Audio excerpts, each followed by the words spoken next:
Yo. So this was originally recorded 2 months ago, but my mic didn't work and the internet was super bad. So we're back with Cal and Eskil. Do you guys want to introduce yourselves? So me and Kalle run an info agency. So we partner with coaches, creators, help them scale their offers, both organic and paid. And obviously, Lewis consulted us on one of the webinars we did, which, like I said, was I think November 25.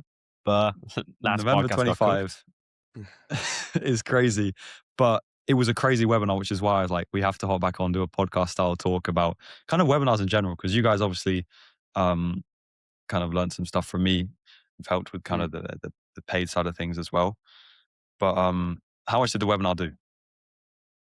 So go for it. 240K USD cash in 16 days. And then the 30-day sort of month run rate, which we still had a lot of follow-ups from the webinar, we ended at 299K in 30 days, which is kind of annoying that it wasn't 300, but like webinar itself was kind of 16-day period. And that is insane stuff. And the creator was in kind of a very niche market, right? In the Finnish market, where maybe you guys originally didn't think there was like I know, I remember when we first spoke, you guys thought, oh, maybe the webinar can do like 50K. I think one of you said it. Yeah. I thought it was probably going to do like, max 50, 60K. And then I guess like after the first day, we saw it booked, like 200 calls? 230 minutes? calls, yeah. Yeah, and I was like, fuck, yeah, we're going to do way more than that. What was the dopamine of that like, bro? Because I was in the gym. You guys were texting me like, oh, we booked out 7 days of the calendar. I was like, holy shit. Yeah, no, it was pretty crazy because like we were using cal.com for that, and I don't recommend anyone using cal.com. And we basically broke out the whole calendar like 6 times. So we had like needed to keep like duplicating the link and send it to chat, book here. So we almost cooked it by using cal.com. So just like a piece of advice to everyone here, like don't use cal.com for webinar launches. Calendly is king. Yeah, why did you guys what made you guys kind of maybe message me, and also what made you guys want to run a webinar in the first place? Because it's kind of difficult when you've never run a webinar to kind of understand that whole process of all of the intricacies that go into it. Well, look, I've known Lewis for like over a year now. I think we met in like last December and shit like that. And yeah, that December 24 when we were both setting. So Cal was a setter at the same time as me. He was a closer at the same time as me. We've gone through a very similar journey. Yeah, we come from like very similar roots, and I think like you started posting content about your webinar stuff, like you like having the SOPs for that. And I think how it happened was I think I funneled like Leo. I was in the WhatsApp group, and then you saw me, and then you messaged me like, "Yo, bro, like just get the source from me." And then you did I? I was like, what are you doing in my WhatsApp group, bro? So, yeah, that's then we went from there. Yeah, that's actually a pretty funny way how we got in. And then you guys also, because like you think about it, we booked 200 calls, but in total you guys did like over 300 calls, because after that first webinar, I remember we spoke afterwards and we were like, okay, we've got to do some sort of rerun. Instead of, we were planning to do obviously a replay sequence, but how was that rerun and the process with that? And like, because you were seeing like, you make just 10K a day, 10K a day, 10K a day from the offer. So you better hop on that. Yeah, sure. Yeah, I mean, we rerun it 2 times actually, like week after and then 2 weeks after as well, because the sales, we could have done more because the sales setup was so unoptimized, because the offer was in Finnish. So finding Finnish closers in like a short time period was not easy. So what we ended up doing is Kalle had to train up. So we had Susanna, she had 2 assistants that had gone through the program that were working with her. They were doing like emails backend, kind of like woo-woo stuff for Susanna, no like actual proper stuff. And so Kalle had to train these 2, you can explain Kalle, but they're like basically 2 moms, right? Full on kids, have families like 50 plus that were taking, which ended up taking over 200 sales calls. But they better than most. They probably bet more cash collected than half of these closers out there now. Yeah, I know. We're gonna get them selling. I know Lewis was mentioning, I might be teasing shit here, like a sales coaching offer. We're gonna get these Finnish women. You're gonna get new biz opportunity in Finland. They closed at 50%. So I don't even know, like, if Kalle is like GOAT sales manager or if they're, I don't even know, bro. But it worked out. So I think it's a mix. It's Kalle being a GOAT sales manager, and then also I think webinars just pre-sell. so much. So if you're Yeah. not running like, what would you say to any operator or even like offer owner or even like a setter and a closer, whatever, in terms of like webinars as a conversion mechanism? Well, it's obviously, I think it's just a great add-on to any funnel you're running because you can sweep up whatever you have. Like if you're running DM, VSL funnel, whatever funnel you're running, all the people that fall through the crack, if you run a webinar, like monthly, weekly, whatever, you can just swoop up whatever's left in between. And like, of course, like it works because you sit live with the creator for 2 hours, 2.5 hours, depending on how long like Q&A and shit you do. So it's like Completely. undeniable that it's gonna build trust, you know. Yeah, 50% close rate off the back of it. Easy. Yeah. Oh, that's Yeah, casual. Yeah, and also you guys had the like $1 cost per call with some of that ad stuff, like because we just hit retargeting on the people that showed up to the webinar and that couldn't book, and it's crazy. Yeah, no, Yeah. ads went crazy on that. I basically want to touch on that as well. Yeah, so we ran with, obviously, like if you're not running Webinar Jam, if you're running Zoom still in the big 26, I don't know what you're doing with your webinars. So we run Webinar Jams. We can basically then segment if people showed up, if they showed up, saw the pitch, like exactly time when they left, all of the stuff that you want to have the data that you usually can't get. So we were able to segment that list of people and then run retargeting ads to book a call to that specific list. And obviously, since the list is so small, you can't really spend too much before your frequency is insane. So we only spent like 250 euros and we booked 35 calls. So I think we landed between like 8 and 10 euros per call. So even if it was just 35 calls, but like for 250 euros, I don't think you can complain, you know. It's crazy, bro. Sorry, I said $1. Oh, you were getting like $1 CPL on the retargeting ads to sign up, or like €2 CPL, and then 8 to 10 cost per call. That's fucking We had ridiculous. like 1.8 CPL on the yeah. It does come from the client, but you guys have run like obviously you've gone on to like obviously run webinars for other clients. You guys have quite a few clients like under the wraps. Obviously, we won't leak too much stuff here. But having like being able to, have you signed big setup fees off the back of like that case study that you've hit with the first webinar? Not like big, but like mid five, like mid four figures. That's something we've seen in the crack and like actually hone in on to like go for bigger setup fees because like we're pretty generous like still. But only 2 or 3K, only 2 or 3K setup fees, and then like bigger rev shares on the back end though. So you do. Yeah. Now because like the biggest thing like is that I've seen that like shit operators try to go for like 10K setup fees and like they cook the fucking deal. And what we like basically learn to Desco is that we're just basically going for a commitment with like the setups and not like the point of making money. Yeah, speaking as well with setup, because I still think you should try the setup fee because the commitment thing, even if it's 2, 3, 4K. It's the positioning as well with the relationship. But we've been offsetting. So instead, like when taking an 8K setup fee, we've been putting in the contracts like 4K setup, and then it's in the contract that they agree to spend at least, for example, 4K or X amount of ads. Because we'd rather have the client spend 4K on ads than give 4K to us because that's going to give us a greater return in rev shares down the line. So we instead, we basically like we'd rather have the client have the budget to spend on ads than just give us 4K. Like, you know, if you're like thinking on a long-term perspective. And I think that's the main thing. I think you guys really share that perspective with me of like long-term relationships with clients, especially when you're good at running ads, is so important. Like so important because you're going to make way more money. You can have a lifetime value with the client of like, 100K plus. I mean, you guys probably had like nearly 100K in that month of November from that client, obviously making them 300K. But you're right, because if you charge a big setup fee and then they're low on cash, they very need like very quick results, and then you kind of lose the client and you're going back to outreach. It's pretty cooked. What would you guys say? Like, Esko, did you start off as a setter or closer at all? You went straight into like operating? No, I went straight into ops in November 23. Like, when Eddie Cumberbatch was blowing up, like that shit. Like I've been in the trenches in the game for some time, bro. November 23. Yeah. So I ran, the low ticket school hype. So I ran that. I did outreach for myself for like 6 months, like all of end of 23, beginning of 24. Like I was booking a lot of calls, but I couldn't close I couldn't close a fucking door, Like I could not close for shit.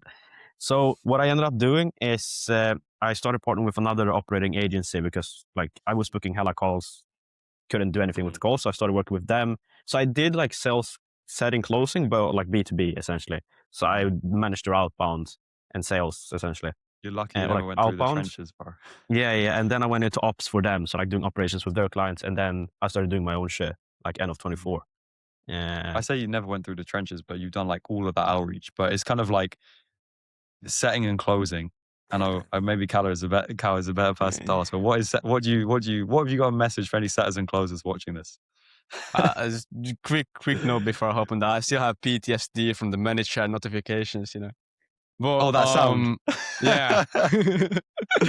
I know what you're talking about, bro. I was thinking of PTSD on that. But I guess with setters and closers, it's a good way to start out. But like if you're staying in setting for like I don't know, like over 3-4 months, like step up into closing, and if you've been closing pretty well for the past 6 months, like 4 months, 5 months, like step up into growth operating, because in the end of the day, like you're just basically a slave to your calendar, and as a setter, you're just a glorified 9 to 5. I mean, both of them are Yeah. just jobs at the end of the day. I suppose I know. when you're running it, even initially as a growth operator, you're kind of working a job when you only have one client. But you guys, I've got to the point where you guys have team members.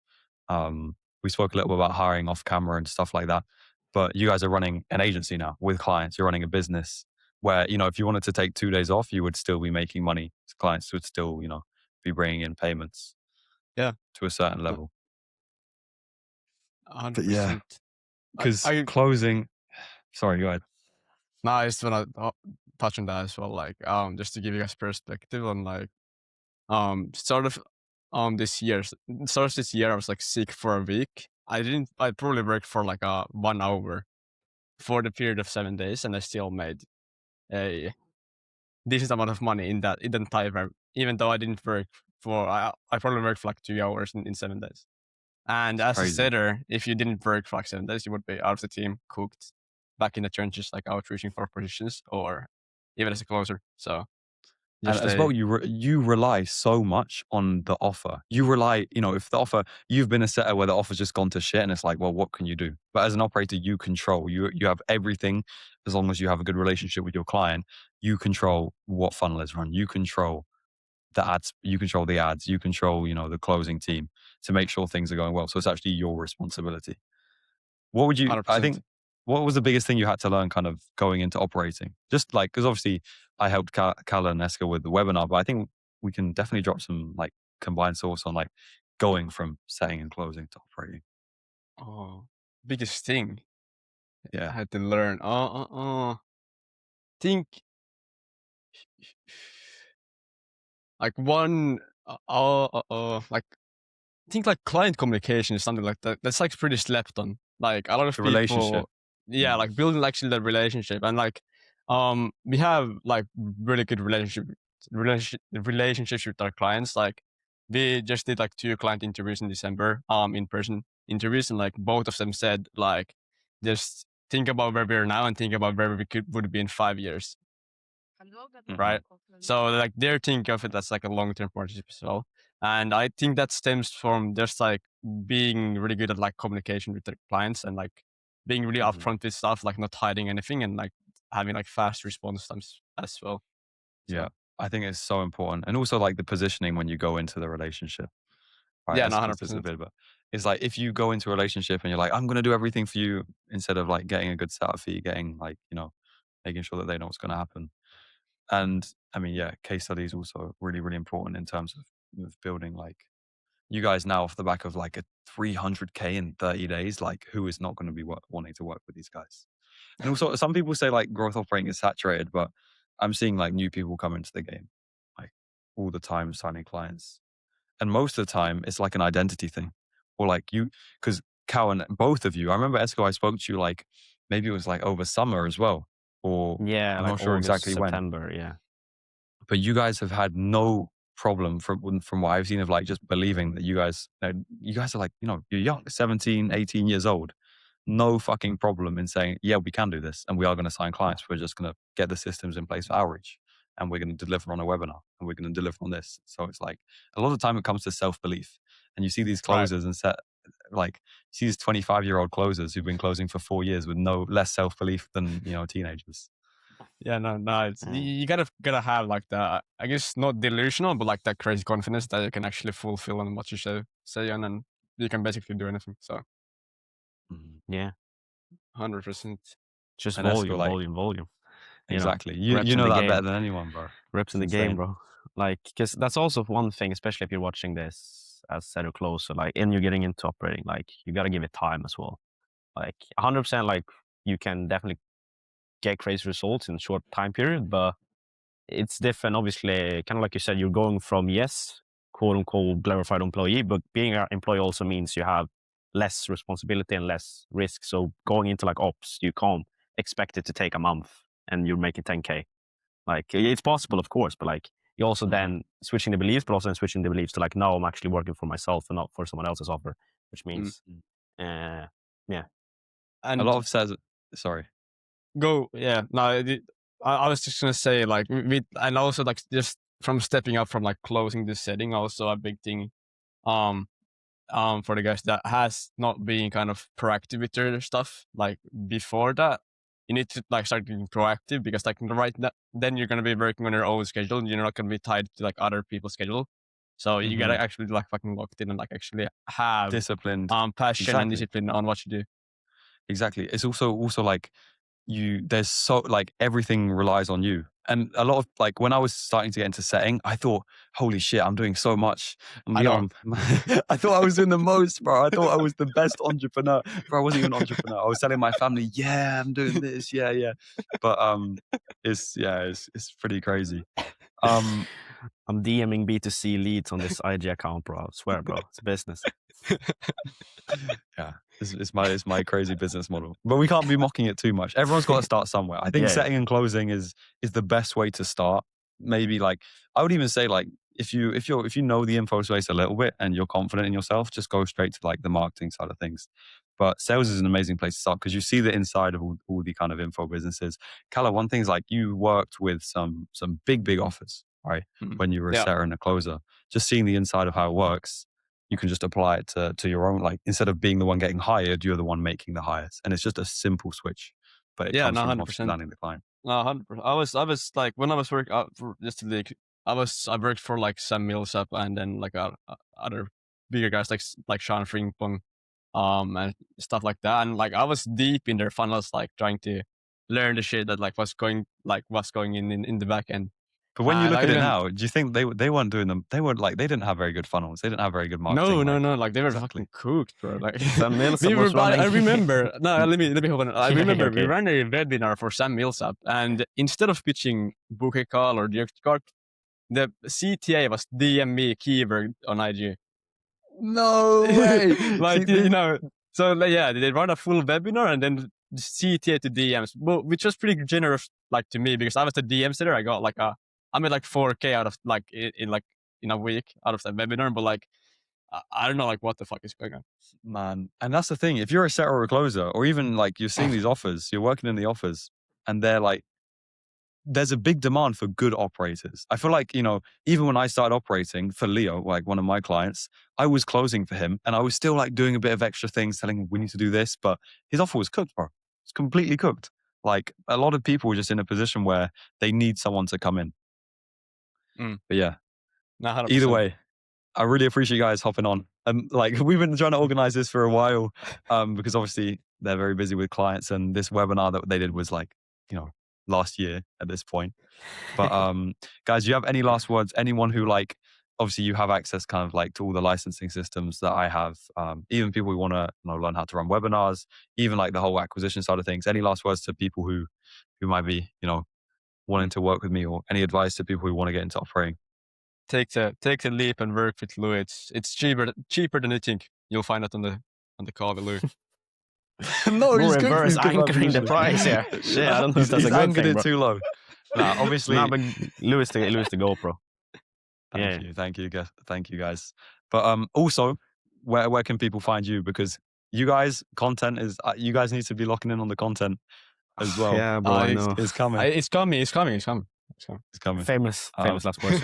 I'll put your guys' Instagrams and YouTubes in the description. So make Yeah, sure to appreciate check out Cal and Esco and follow them, because Bro, youngest in charge. We're all teenagers, but you guys are like, I feel like an unk here on this school. You guys are doing a madness. So yeah,